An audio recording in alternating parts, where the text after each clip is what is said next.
Welcome to Two Guys, Two Questions, a chaotic, unscripted podcast. Yeah, surprise questions with no prep. I'm Ryan Keaton, a real estate guy who's happiest with an ocean view. And I'm Jarrod Greer, a retro toy fanatic / loather who may or may not have a Batman cape within arm's reach right now. You definitely do. You don't know that. From alligators to vibrators, superheroes to existential crisis, we cover it all. Plus, every month we'll bring in a mystery guest and try to keep things extra unpredictable. So if you like spontaneous conversations, French bulldogs stealing the show, and two guys who think they're funnier than they probably are, then you're in the right place. Yep. Well, enough of this. Let's do this. Two Guys, Two Questions starts now. We're very excited to have Jay Hall with us. I know whenever I was looking over kind of your bio, I was thinking, okay, is there a way to do so many things that have absolutely nothing to do with each other, which I think is brilliant. We got a little bit of that in our lives as well. Yeah. So, I mean, gosh, looking at, the political work with the campaigns that you worked on, definitely something that I'm interested in as well. But you got a near-death experience. So, you've got the book, which we can see, The Last First Date. I know you have a podcast. So, I mean, tell us what version you want us to hear on this. You got a lot of shit going on. Well, I've got my Halloween event Fear, my podcast, and my book series now are my main focuses. The political world's just gotten way too crazy for me. I can't do it anymore. Speaking of, I'm not sure we can afford to bring in a Canadian guest. Is there a tariff rate on that these days? I'm not sure. I don't think. Maybe they might be tariffing our signal and we don't even know it. Yeah. I can see it. I mean, it's possible. You never know. It's very possible. Yeah, I went to go buy something for my girlfriend on Amazon. It was I don't want to mow the lawn, so it was like one of those lawn robot things. Oh, yep. And that was the first time I saw the tariffs come up. And the lawnmower was $540, and the tariff was $218. So it's just a line item on the. Yeah, it just came up. Oh, it came up as tax though, which I found really hilarious considering all the conversation. Yeah. Wow. All right. Well, tell us something good. Tell you something good. Yeah.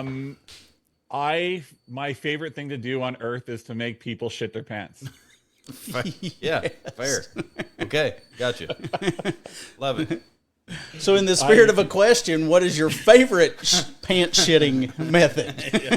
Yeah. Probably when a guy comes at my audience members with a chainsaw, somebody rappels down above them and vomits blood on them. Oh yeah, that's really good. That's I like awesome. that. So you are in the haunted house business, right? Like, is this a Halloween convention or is it a haunted house or what's the deal? You know how are you guys fans of wrestling? Yeah. WWE wrestling? Well, yeah. Do you remember? So there was like the basic wrestling, then there was the hardcore division. Yep. I'm the hardcore division of haunted houses. Oh, I am. awesome. Most haunted houses, their goal is simply to try to get you to scream a couple times. You turn a corner, someone goes, "Wah!" Jump scares. Yeah. That's the end of it. I try to build live Hollywood movies for people, essentially. So when they're going through, you get that Turing feeling of what in the hell is going to happen next. And over the years, we've had to build panic rooms with nurses so that people with panic attacks can calm down. We keep a bodily fluids board for the amount of times people, excrete. Yeah. Yeah, it's a fun job. It's a fun job. Yeah. So for listeners up north, where's that actually take place? In Winnipeg, Canada. So right in the middle. Okay. So is that like a month-long deal? Is it month October or is it year-round? How's that work? Yeah, no, it's just the month of October. I haven't done it for a couple of years because I couldn't find the right venue. Our venue burnt down in 2019. Hell, even better. So we've been looking for the right venue, and then turned out my uncle owned it the whole time. I didn't know it. He didn't realize I'd want it. So he just called me one day and said, "Are you still doing that thing?" So I went down. His venue is the building he owns. The first floor is Resident Evil. The basement is The Walking Dead. The upstairs is Saw. The next level is Silence of the Lambs and the jail. It's every horror movie ever imagined in one building. Cool. Yeah, very cool. So I don't know if you caught this. I run a comic convention. So, and I go to a lot of horror conventions, but not really the haunted house aspect of it as much. But I've often been very intrigued about haunted houses because it's basically a convention thing that you get to run for a month instead of a weekend, you know? Yeah, very true. And yeah, I'm a huge Comic-Con fan. I mean, I've gone all over the world to Comic-Cons. Cool. And the audience is very similar. I mean, it's no coincidence that here in Winnipeg, the Comic-Con is in October. It's to coincide with Halloween. Yep. And I see very similar faces. And the celebrities that are in town are usually wanting to come because there aren't too many extreme haunted houses without being McCamey House or something like that takes it way too far. But you know, they even the actors, like let's say James Marsters from Smallville and people like that, when they come, they're like, wow, it's like a Hollywood production. So, and that's always the reaction I'm going for. Yeah. Do you remember the convention Walker Stalker? Walker Stock? No. Yeah, they did those things all over the world, and I'm not going to have any good things to say about them, really. But it was funny. They went out of business, and I bought their stuff, so I ended up with tractor trailer load of zombie kind of things, and we ended up selling that out to other horror conventions all around the country. I was going to say, are you pitching me here? No. I just it is what it is. So. On top of horror, you have written a book called The Last First Date. Yeah, it's a love story, which is a big leap. Kind of that's a hell of a leap there, buddy. Well, it was funny because back in February of last year, my girlfriend and I went to the Matt Rife comedy show when he was here. Yeah. And he roasted us. And he said, "What do you write?" And I said, "Rom-com and horror." And he's like, "Rom-com and horror? Horror or horror?" It's like, no. Horror, because I do venture.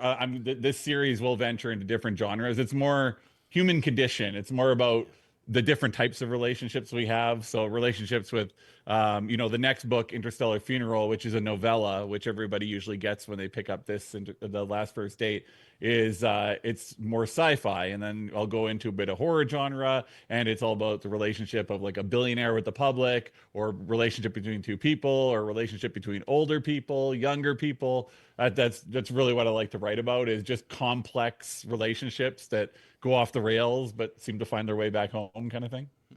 So I'm curious, just to call back Matt Rife real quick. Yes. Was that to make your girlfriend or wife, which did you say? Was that to make her happy? Because typically his fans are a very specific demographic. Yes, very much so, yeah.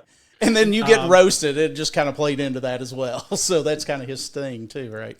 Yeah, I'm just a huge fan of comedy, and we have so few celebrities that roll through town that I try to go to everything. Yeah.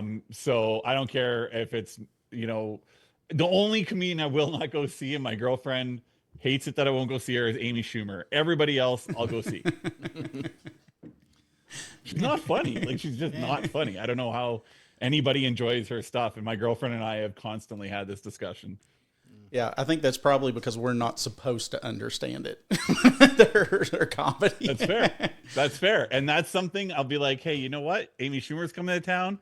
Go with your girlfriends, because I definitely have no interest. And but a guy like Matt Rife, while he is very female oriented, just because he's quote unquote a good looking guy. Yeah. Although most of those girls probably haven't seen him when he was like 16 years old. He looked like a guy in the back lane behind my studio here. But he's funny. I like anybody that's willing to go really low brow with their comedy, but then bounce it back up to highbrow. Yeah.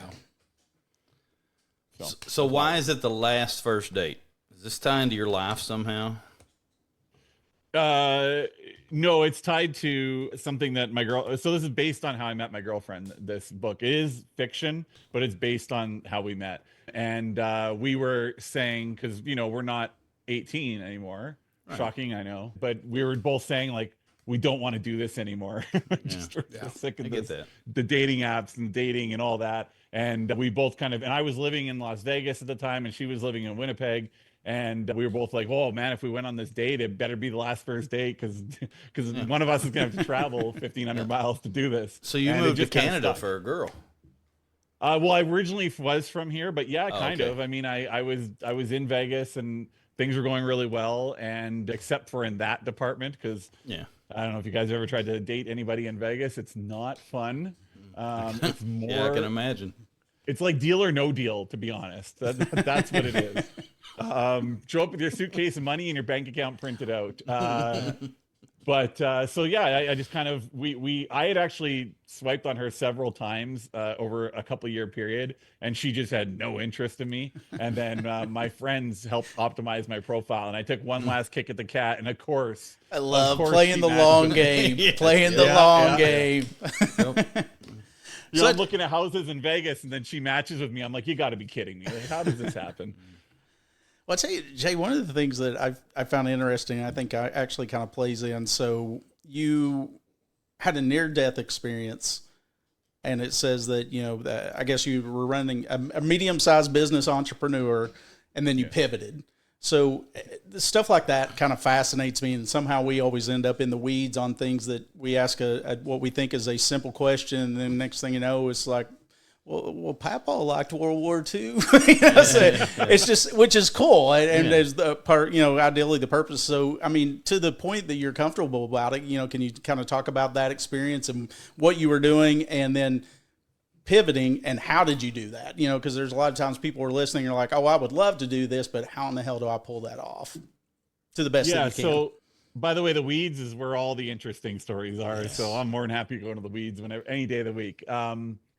Yeah, so basically, in 20, it kind of goes back. I'll try to Cole's notes this. In 2016, I broke my back in the gym in Florida, and it took a while for me to recover. But there are certain tests that are done in America that aren't done in Canada, just as standardized testing. And then we fast forward to 2013, December 31st. My girlfriend and I are celebrating the fact that my company got major investment. Everything is going right. We go celebrate. I wake up January 1st. I got a crick in my neck. Don't think much of it. I go home. I just say, you know, I'm going to go to back to my place. I'm going to sleep this off, not do much, and just kind of watch movies and whatever. By January 4th, my whole body was failing on me. My knee was blown up to the size of my head, and that's not an exaggeration. I lost full use of the left side of my body. My vision was gone. I was in really bad shape. So I went to the hospital, and they said, well, it could be really anything: cancer, heart attack, stroke. It could be. I'm like, wait, what? Like, don't say those things without something to go off of. So they said, we're going to send you to a different hospital to get a definitive diagnosis. So they sent me to this hospital. It's our biggest hospital here. It's called the Health Sciences Center. And I was experiencing hallway medicine. And if it weren't for a random neurologist trying to walk to her car to leave the hospital and looking down at me as she walked past me, I would have died in that hallway for sure. So she realized my eyes were doing all kinds of funny things. Basically, what happened was, from 2016 until 2024, I had elevated CRP levels. It's C-reactive protein. It controls the inflammation in our bodies, and it can be triggered by stress or trauma. The trauma from the broken back in the gym caused my CRP levels to elevate. But nobody's CRP levels really elevate for longer than a day or two, and they're not supposed to. They're supposed to go back down. So I get admitted into the hospital in 2024 now, beginning in 2024. We don't test for that as a default. So they're doing all kinds of tests, can't figure out what's wrong with me. My pain is through the roof.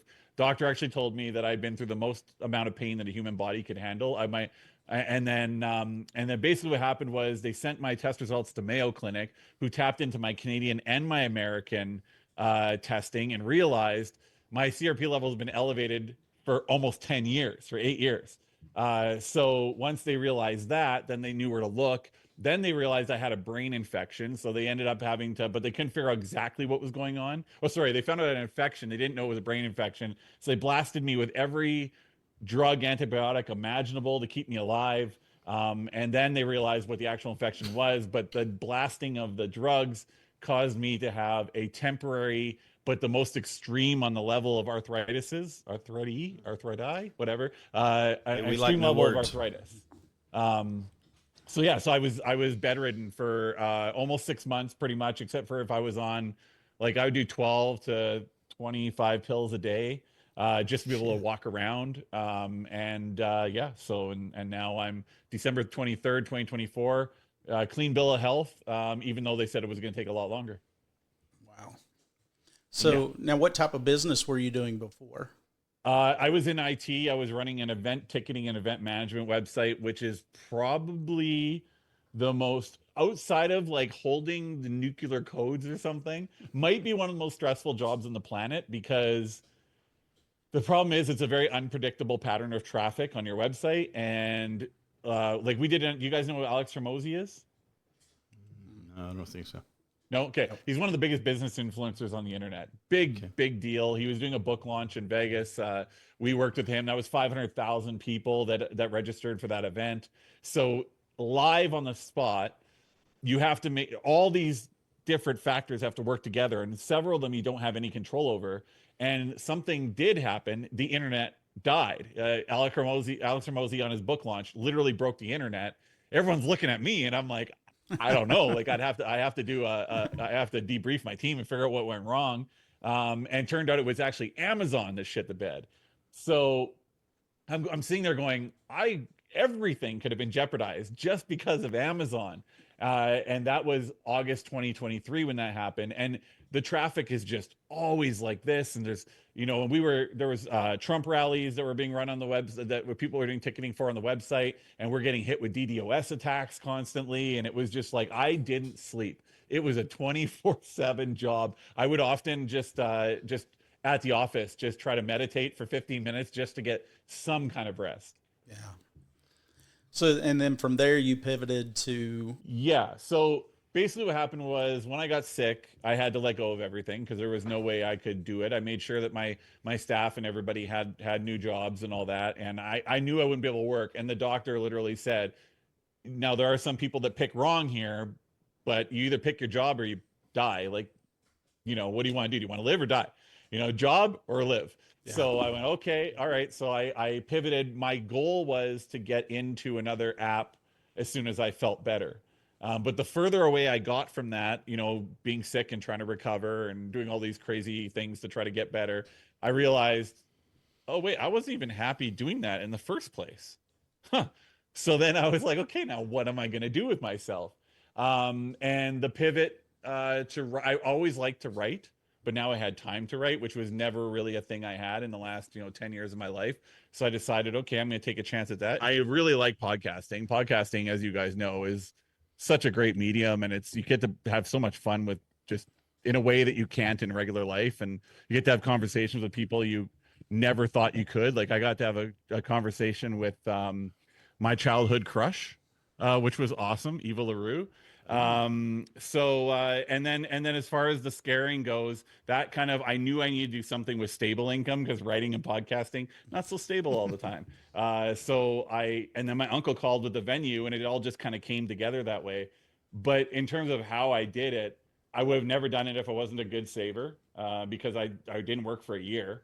And the other thing that I think really helped me pivot was, I've learned over time, my strength is I don't let stuff worry me. Like when the doctor said, you're sick, you're going to be sick for a couple of years. I was like, nope, not a thing. Yeah. I'll be fine, and I'll get better faster than that. And that's just my attitude towards life. Perpetual optimism. No, I wouldn't say I'm an optimist. I would say it's more a question of stubbornness. Yeah.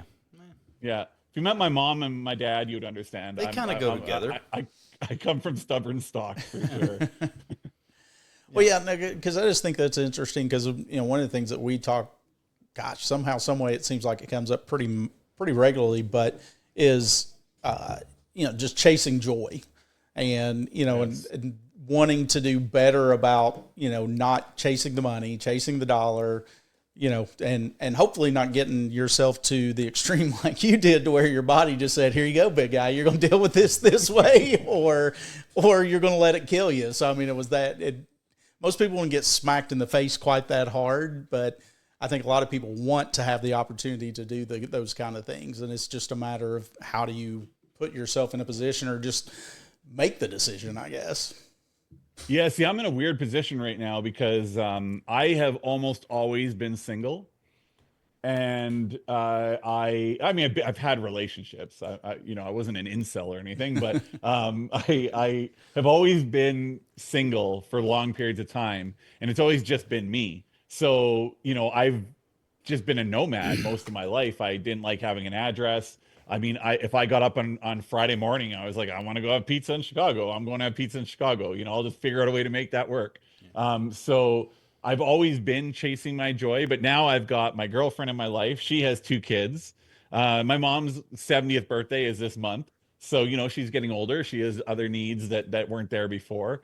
And I find it's interesting. That's why I'm doing the Halloween thing, because I think I probably would have just written and podcasted, but I need that stability in my life. And when I thought about it, I was like, Kate, if I go back to another app, the app I had planned for, I knew I had an audience for it. I knew I could grow it. I did it once. I could do it again.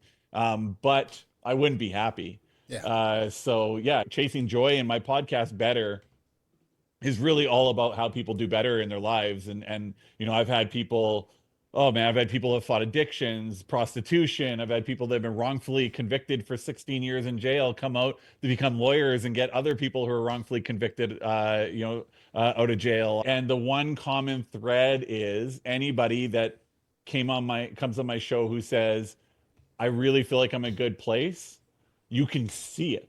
Yeah. You can see it on them. They can't. Mr. Beast is my favorite example of this. I've never talked to the guy.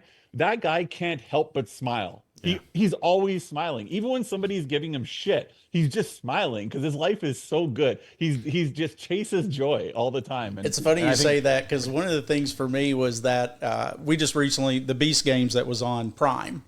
And that's the first thing that I've ever seen of the Beast Game, or of him. And I thought I didn't like him. For whatever reason, I thought I didn't like him. I'm not going to watch that. That's something kids do. And then whenever this Beast Games come on, we watched it, and it was brutal. Good Lord, it was brutal what he did to those people. But they were loving it. They wanted it, and they were prepped for it. But it was always with a smile. And he's like, "I'm so sorry. I just took $1 million from you." My 76-year-old father loves the Beast Games. He's a Mr. Beast fanatic. So, well, how could you not? I mean, it's such a cool concept. I really enjoy. I get why you didn't like him. I get why you even thought you might not like him without even knowing him, because he's like one of the first ever to really do what he's done. And it seems like what he's done is a fluke, or like he doesn't really deserve it. But then you look at how he actually got there. Yeah. I mean, the one story I always heard about him that made me pay attention to him was he would go through himself designing it 200-300 thumbnails on his YouTube videos just to find the right combination of things in the thumbnails. And then he would do the same thing with descriptions, and the same thing with, like the first 5 seconds of the video. Should he talk or should he not? And he's such a master of his craft, and you gotta respect the guy that goes through that, right? Yeah, absolutely. So Jarrod, you got a question? Yeah, I got a question for you, Ryan, and I believe we already know it, Jay. But anyway, if you wrote a book about your life, what would it be called and why? Oh, what in the fuck is going on? yeah. What the fuck am I doing? Thank God there was no cell phones whenever I was in my 20s. Yeah, I've had a really weird life, guys. I really have. By all accounts, so if you had talked to my principal in junior high school, I should have gone to jail. If you talk to any of the people in my junior high or high school, I should have just pretty much just fallen off the map and not done anything very extraordinary with my life. And I just kind of, I had a pretty normal upbringing, not anything overly, it wasn't bad, but it wasn't exciting. I didn't have anything really going on in my life that was great. And I just decided I just didn't want that for myself. So I just started a lot of my friends call me Homer Simpson because I'm just like him. You know, he's this regular Joe who gets caught up in all these crazy situations, and some of them he makes for himself for sure, but some of them, like, you know, when he went to the space and stuff, like, it just, and we meet you know, I've met every president since Carter. I've met every prime minister since Chrétien. I've been in the halls of power. I've met almost everybody that I've ever admired. I've seen the world. I've done all these things, and it's all just because I was like, nope, I don't care. And that has gotten me in a lot of trouble. We'll say that for sure. I've gotten in tons of trouble. I have gotten myself in situations that I was like, oh, I'm cooked. It's over. Better call my mom and make peace with her right now. But you know, I think we all have the ability to, like, really push through things, and I've just really tested that a lot. And a lot of times I've sat there and go, what the fuck is going on here? I don't even. How did I do this one? Yeah, because I think that the name of my book, I would think, would probably be Persevere. Just thinking about all the different stupid self brought on mistakes that I've made, but somehow getting through that. But then on the flip side of that, just other things that have happened. And, you know, well, life doesn't stop. You know, you still got to do this, or you have a loss, or those kind of things. But the clock never stops ticking for anybody. So you just gotta, you know, you got to move on. You got to just push through. That's just the key to life. You know, it's especially these days. I mean, good Lord. Like, speaking of Comic-Cons, you know, I'm working on a Comic-Con, and you know, it's a big project. It's a side thing that I'm hoping to hopefully get done one day. And you know, I felt like I was on a pretty good track prior to the last few months here, and now nobody wants to make commitments for anything, especially with a Canadian. So it's, you know, and that's no fault of my own. It's just the product of the environment I'm in. And my mic, you know, what's funny is my table is actually falling apart right in the middle of this podcast, and the mic is, like, clasped onto it, and the wood is cracking. Persevere. Persevere. Improvise, I will hold this mic. So you can see I've been working out, so you can see I got a little bit of a bicep going. This is great. Yeah. So you're going to do a Comic-Con in Winnipeg? No, it's actually would be done in Vegas. Oh, okay.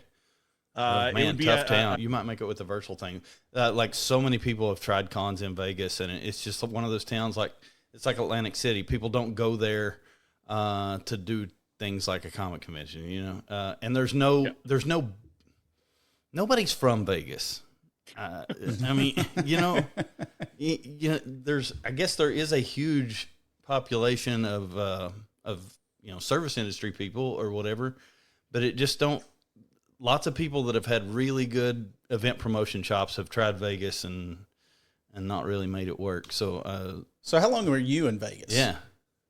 So I've done Vegas off and on. I've lived in Vegas 3 times now.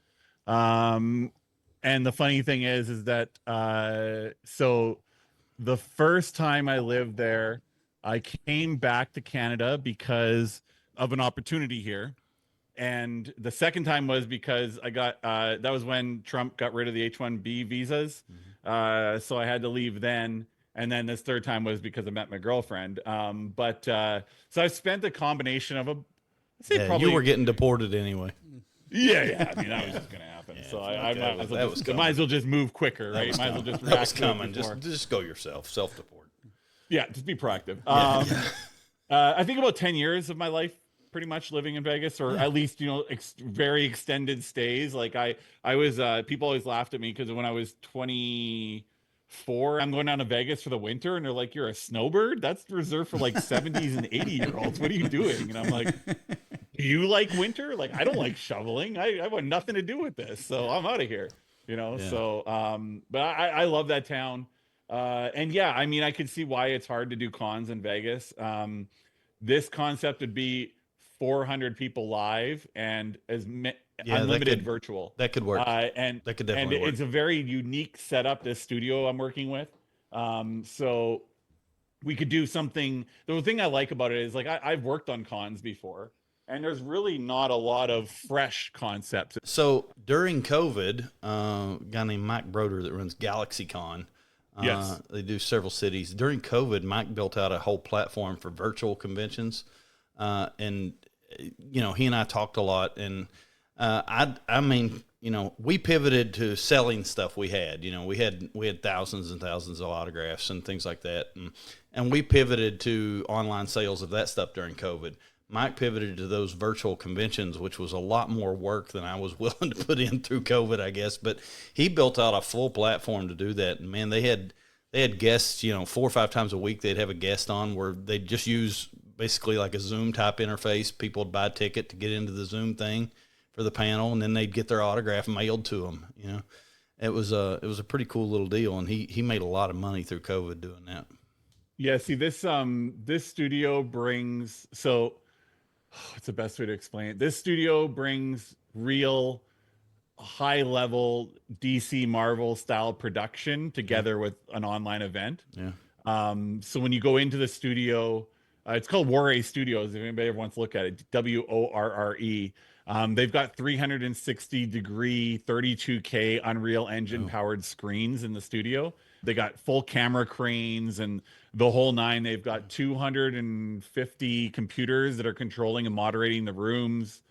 You can do pretty much unlimited feeds, it's all kinds of stuff. I mean, I worked with them on a couple of events when I had my platform, and it's limitless. There's literally nothing they can't do or nothing that they would try to do. So it's what I have in my head. If it can be executed, I think it will go well. I mean, I'm a huge comic nerd. I'm just a nerd in general.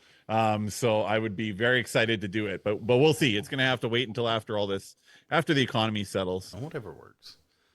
Yes. So Ryan, what's your question? So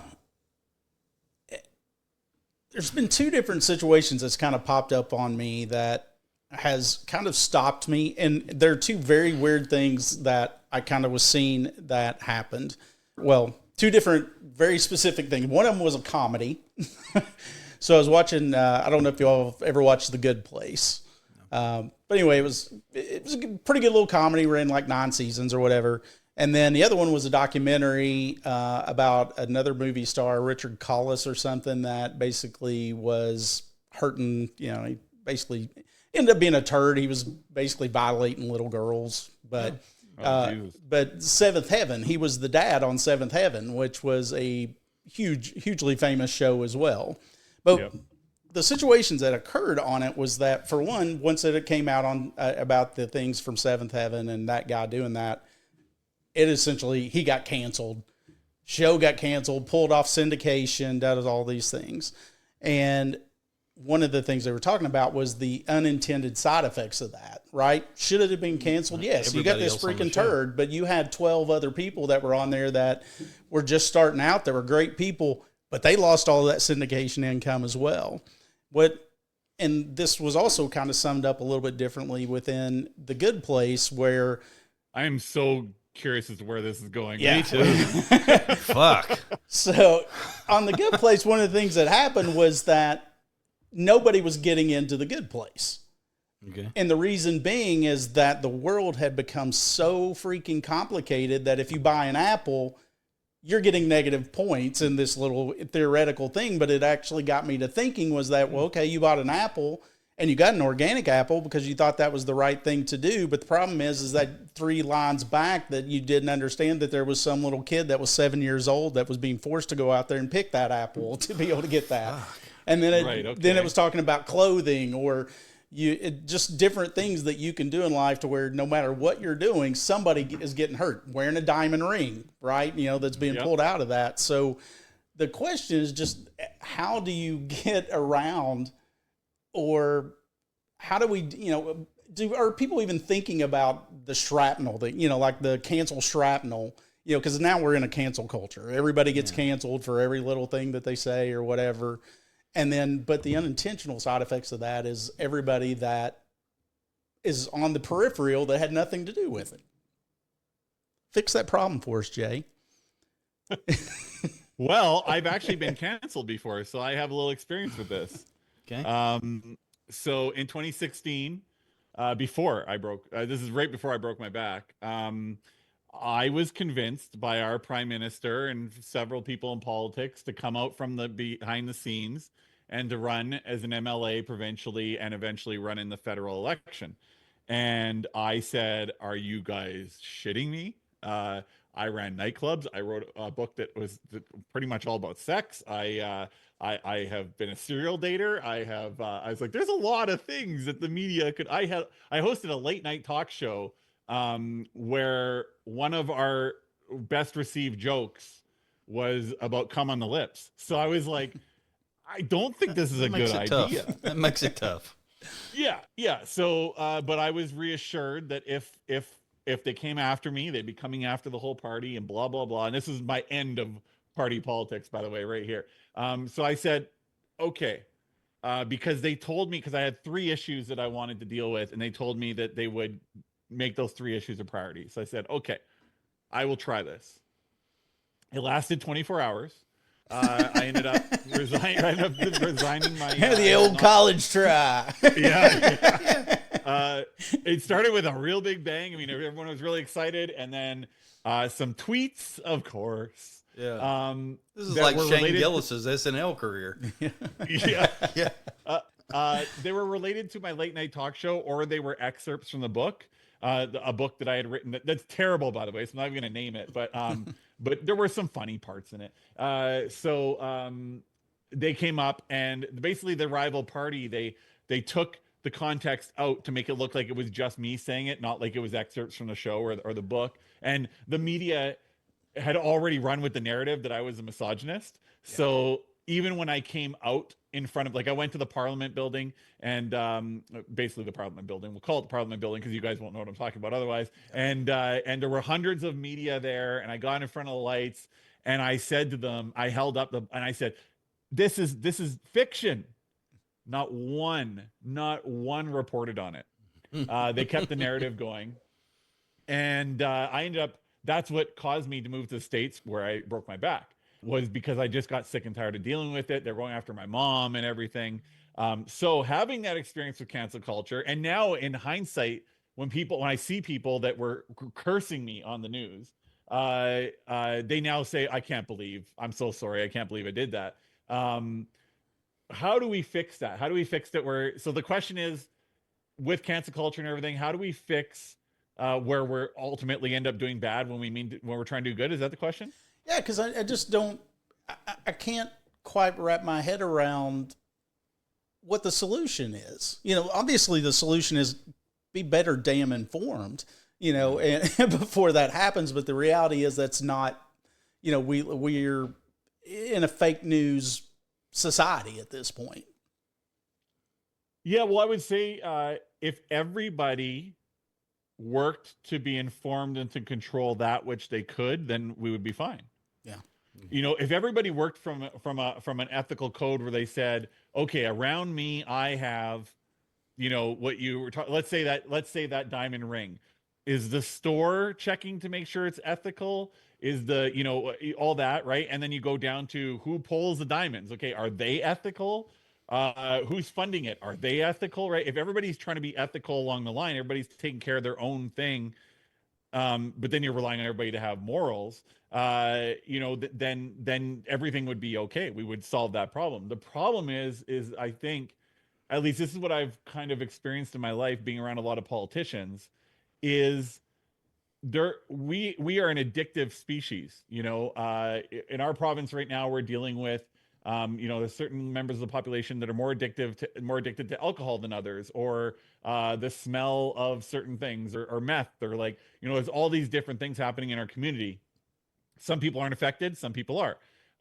And what people really don't understand about politicians, and I say politicians as my main group, because they really do control everything. And people used to say all the time, politicians don't really do anything. Oh yes, they do. Power and money are unbelievably addictive. And I have seen very good people with very good intentions become completely evil, and they don't even realize it's happening. They justify it by saying, well, no, wait, I'm doing what's right. I believe I'm doing what's right. And then they start to lose the barometer for what's right, because they've got power. I mean, oh my God, power is an addictive thing. I've had a little bit of it over my life, and holy crap, if you don't take a step back and think about it, you can take a slip down the rabbit hole that you will never forget, and the world will never forget, because the things you're going to do are going to, you know, I, I hate to use the name, so I won't, because people, you guys might get canceled, but there's a certain leader back in the day who, if you talk to people who knew him before he turned into the most horrible person in the world, they said he was a good, quiet, kind of strange guy, an artist.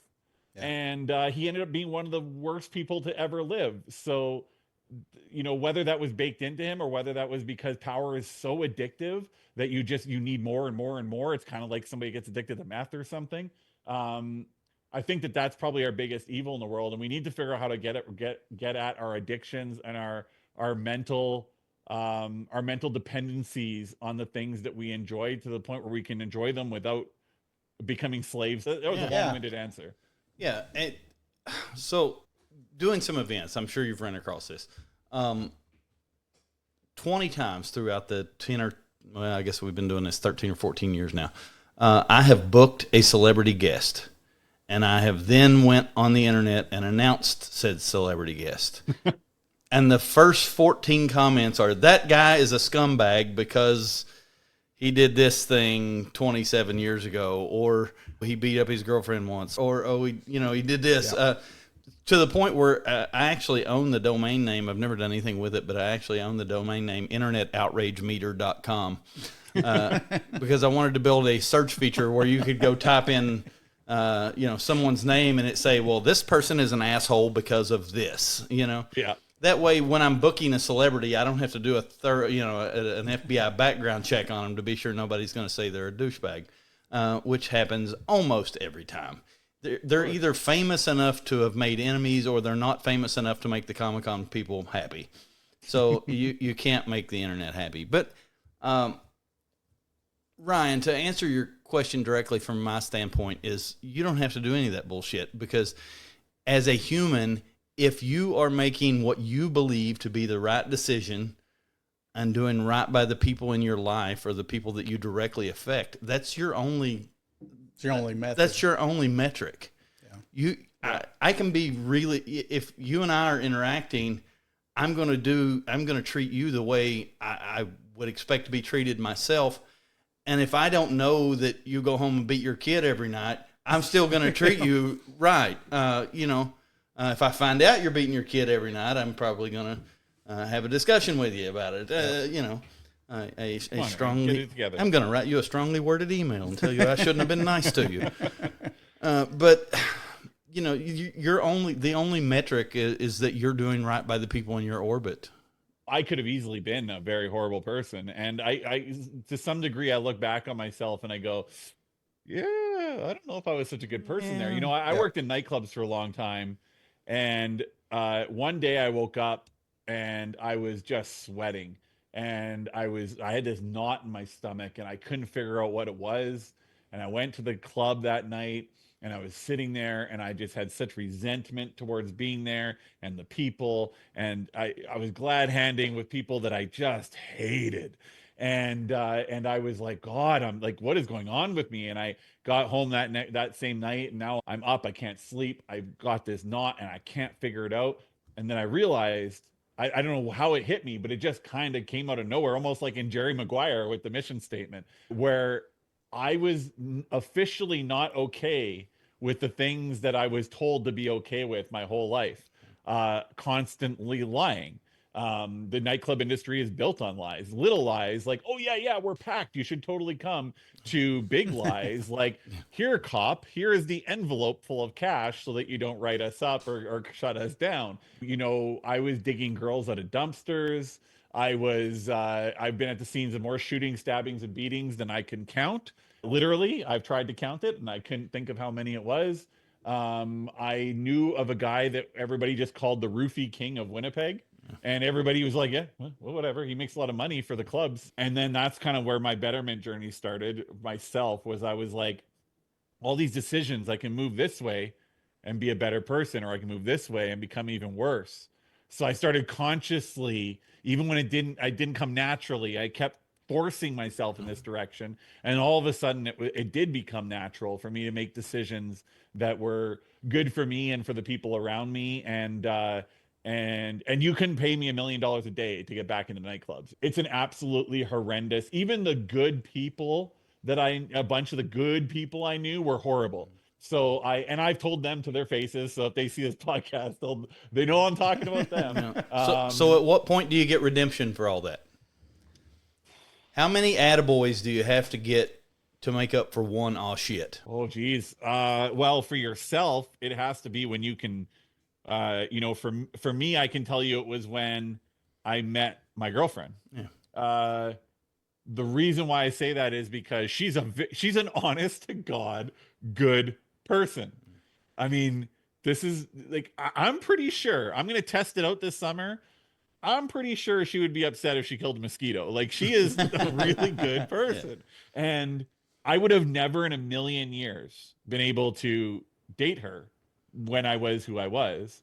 And I wasn't really like, I wasn't the roofie king. I wasn't the guy who was putting girls in dumpsters or anything like that. But I was allowing it to happen around me in a way that I didn't have control over it, but I should have stood up to it. Right. So the fact that I can be with someone like her, a legitimately good person who her job is literally to help others before she helps herself, that was kind of where I felt like I had gotten my redemption. But in the eyes of people, oh God, I don't know that I don't know that you ever can. I think it's different for everybody, you know, like when there's so many places to hide, right? I mean, all you have to do is go on social media and be, you know, I could be a redheaded girl and go on social media and basically say whatever I want to say. Yeah.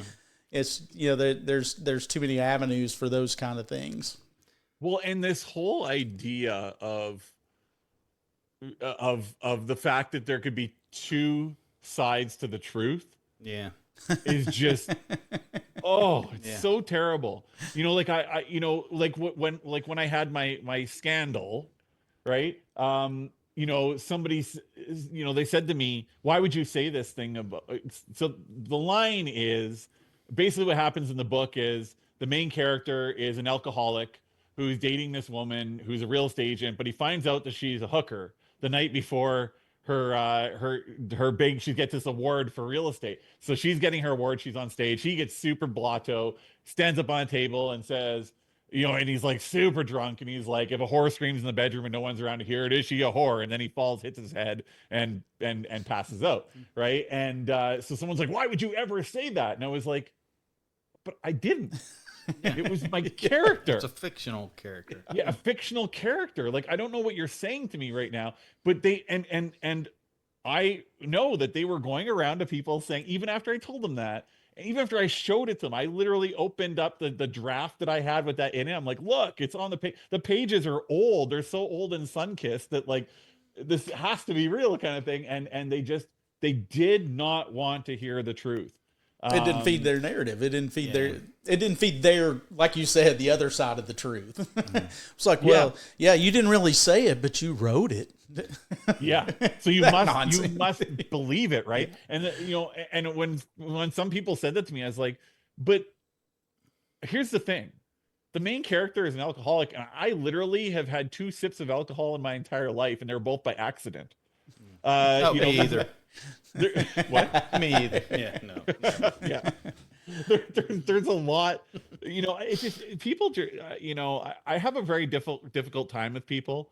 I have a difficult time with, you know, the world these days because there's proof and pattern and there's nothing else, you know, like I used to consume so much political media, and now I have an AI that basically breaks it down for me, gives me the sides to the story, you know, and you watch how each side presents something. You're like, wow, it's the same story, but it's completely different.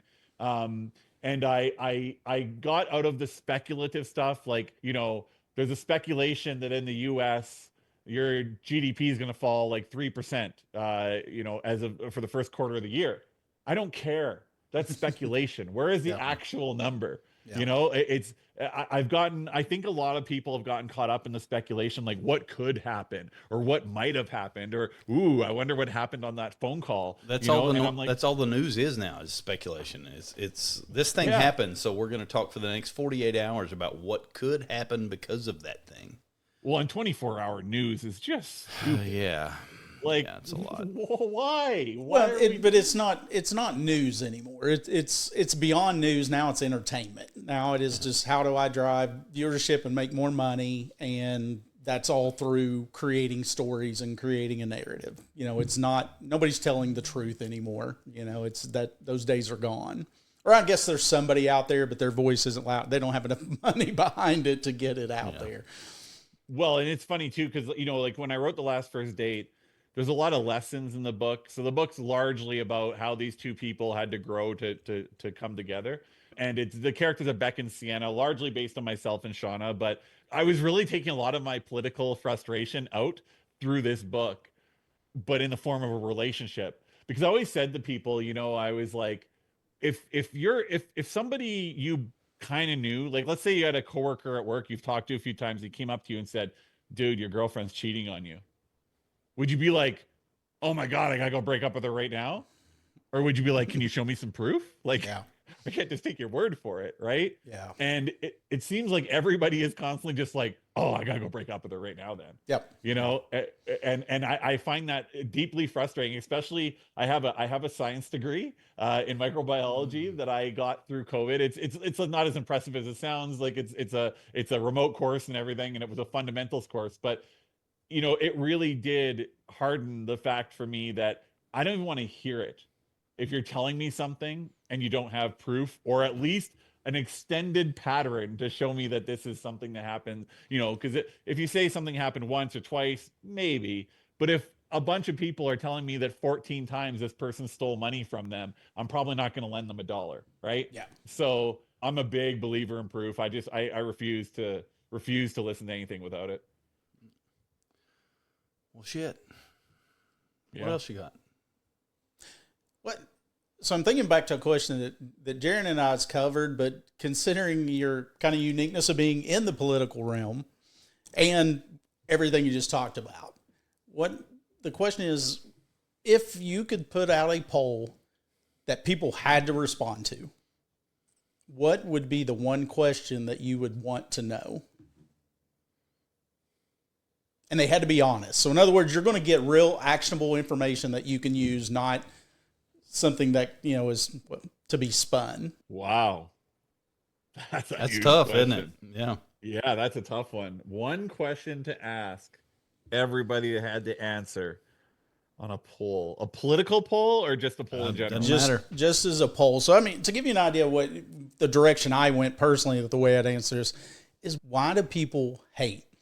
And Jarrod had to get a response to that. He's basically just money. It's pretty much is what it. But I would want to know truly why people, at least what they think that is the reason that they hate. So, you know, hate whatever it is, either an individual group, whether it be whatever it was. So that was kind of where I took that. But I just think that's an interesting question. To, like, if you had to get it, and who knows what the responses are, but what would you want to know more about? You know, I've really been learning a lot about, we'll say 1900 to 1950 lately. I'm really obsessed with it. And the world really went through a lot in that time period. And particularly, of course, you know, the Holocaust and all that. And the reason why I got into it was I found lately, and my answer to this question would probably change quite often, but right now, if I could do it, I would ask the poll would ask, do you believe that the Holocaust was inherently evil?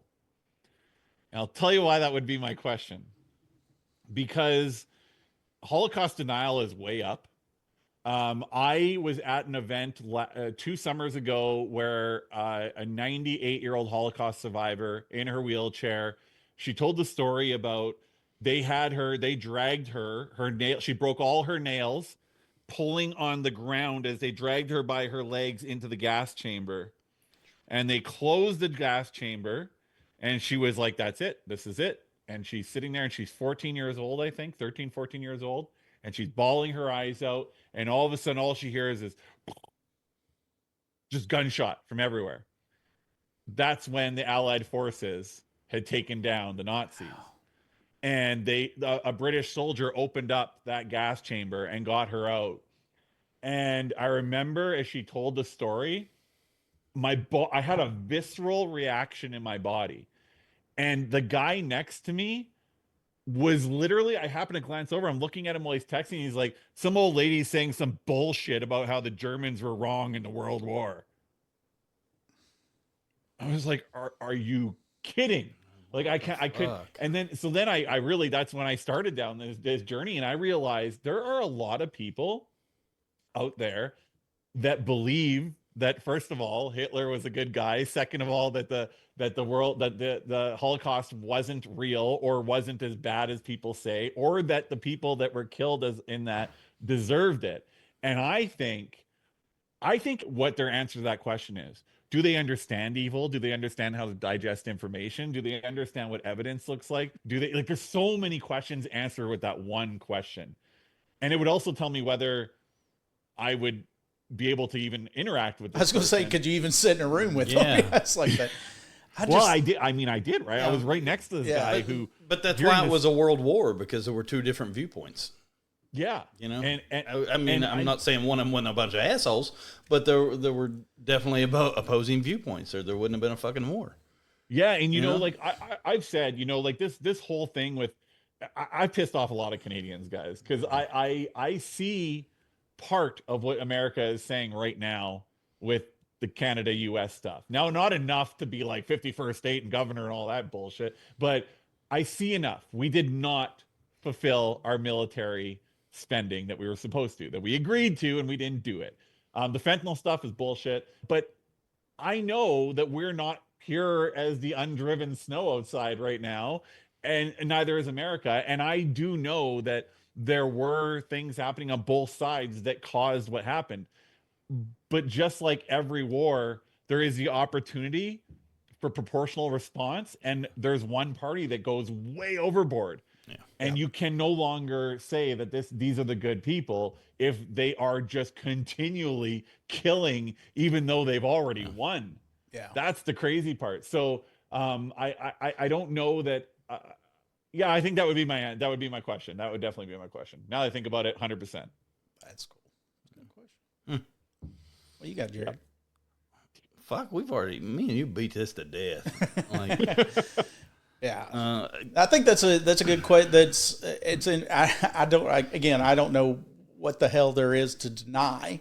Now, I could somewhat maybe have a conversation with somebody if they were not like because there are some people that were pro Hitler for Germany in that situation that weren't probably wanting to eradicate a race.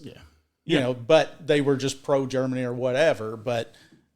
So that you could maybe have a conversation is like, you know, what is the conversation of why you would support that, knowing what they were doing? But I don't see how you could fight. What Hitler was good at was taking reasonable people and getting them to do unreasonable things. Yeah. Hitler's movement was born out of reparations, right? The reparations Germany paid completely tanked the country. Yep. And when people are desperate, they will do almost anything. A lot of people, not everybody, but a lot of people will, right? I mean, if you've got a family, would you say maybe half the country?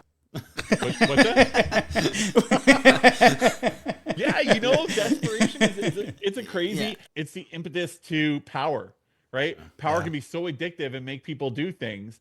Desperation isn't addictive. Desperation is the lack of having this great amount of joy in your life that allows you to just live, right? So man, it's so complicated, I think. And we always are trying to, you know, I posted a Facebook status. I remember exactly how I worded it the other day, but then somebody messaged me and said that was deep. And it really made me think, and I was like, wow, I don't usually do that. I don't usually make people think like that. But it's right here. what I ask people, what is the greatest challenge we face in 2025? I think it's that we distill complexity into comfort, mistaking simplicity for wisdom. I honestly think that's our greatest problem. People feel like they need to understand things now that because I remember in the 80s when my parents, I was really young, right? But my parents, they didn't have all this. They didn't pretend to know things they didn't know. Yeah. My dad cut Pre-internet. lawns and took photos, and my mom was a property manager, and they knew where their lane was, and they stayed in it. And now it's like I can go out, and I have people I know. They come up to me and they say, "What did you think of this?" And I'm like, "Well, here's A, B, and C as to why I feel this way." And they're like, no, it's because of the Jews. And I'm like, whoa, like what? It's like, where did you get that from? I said I like green apples, not red apples. It's so crazy because it's everybody feels the need to know everything now, and it causes us to oversimplify some very complex issues. Did you see? And some might argue that's exactly what's happening here with what was that? What was the day you guys had there yesterday? It's escaping my mind now. Retribution? No, not Retribution Day. I know what you're saying. Yeah. Some might argue that that's what that whole thing is. Yeah, it's the bullshit tariff day. Yeah. Did you see? When you look at how they calculated the tariffs, they took the alleged trade deficit, divided it by the exported goods, and that's what they called the percentage that they were charging for tariffs. But that's just appealing to people that want things simple by simplifying things that are complicated. And I don't think we should be doing that anymore. Liberation Day. Liberation Day. Yes. Do you feel liberated, gentlemen? Oh yeah. 100%. Hey, did you see? I will say this. When Obama made fun of him at the correspondence dinner, I knew a guy that was a producer on The Apprentice, and he said to me, "Get ready. He's pissed. He's running." And and he said, "But here's the thing, I don't know what he's going to do. Nobody knows what he's going to do." So I was really hoping he was going to be a Trojan horse.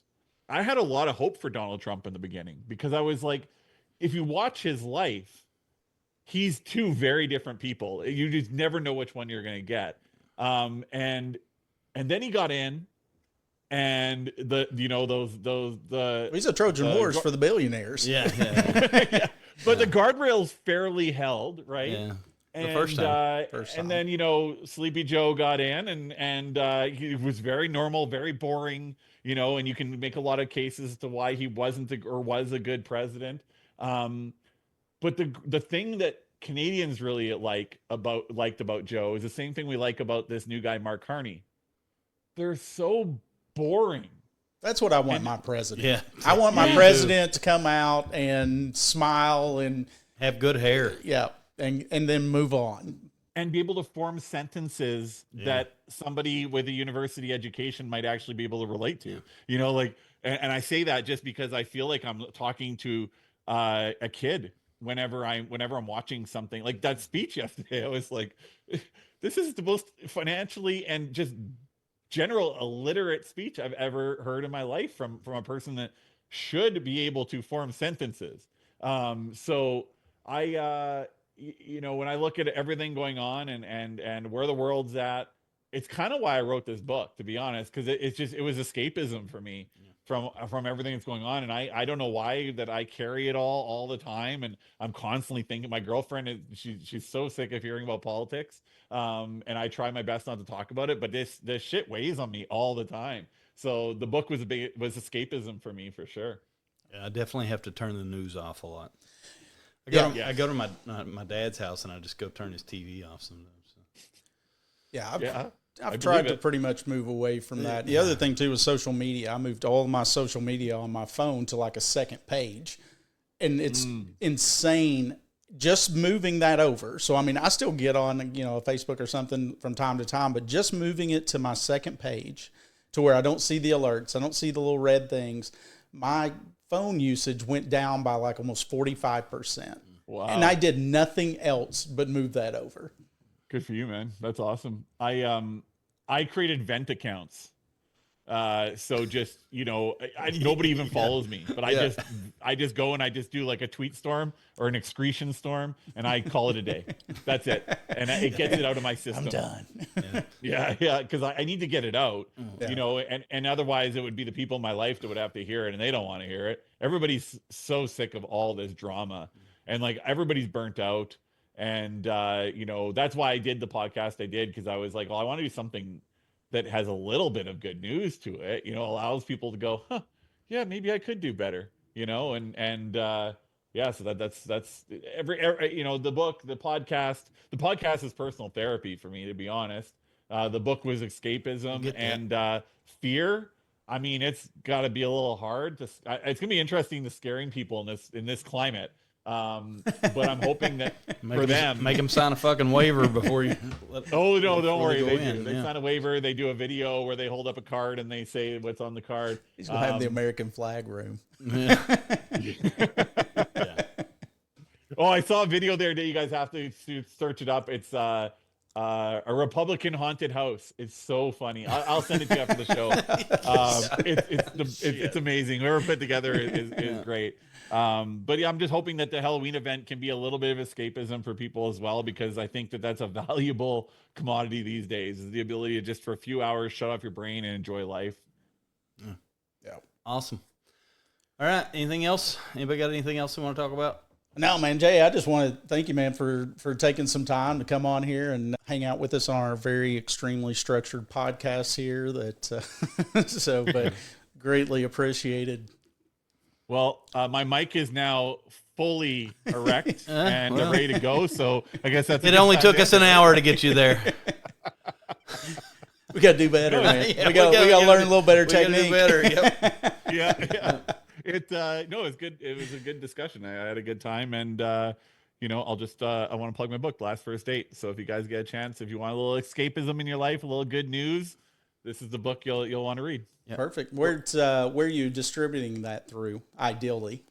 Currently, it's just through Amazon, which has also been controversial here. So jrights.ca, like rights as in rights. That's my website, and you can go there and get the link to that. You can go if you're a person who likes to do ARC reviews or anything, go to my reviews and get a copy of the book for your review. And there's my novellas on there. There's bonus content from the book. There's you can go watch a bunch of crazy videos from my past on my website too.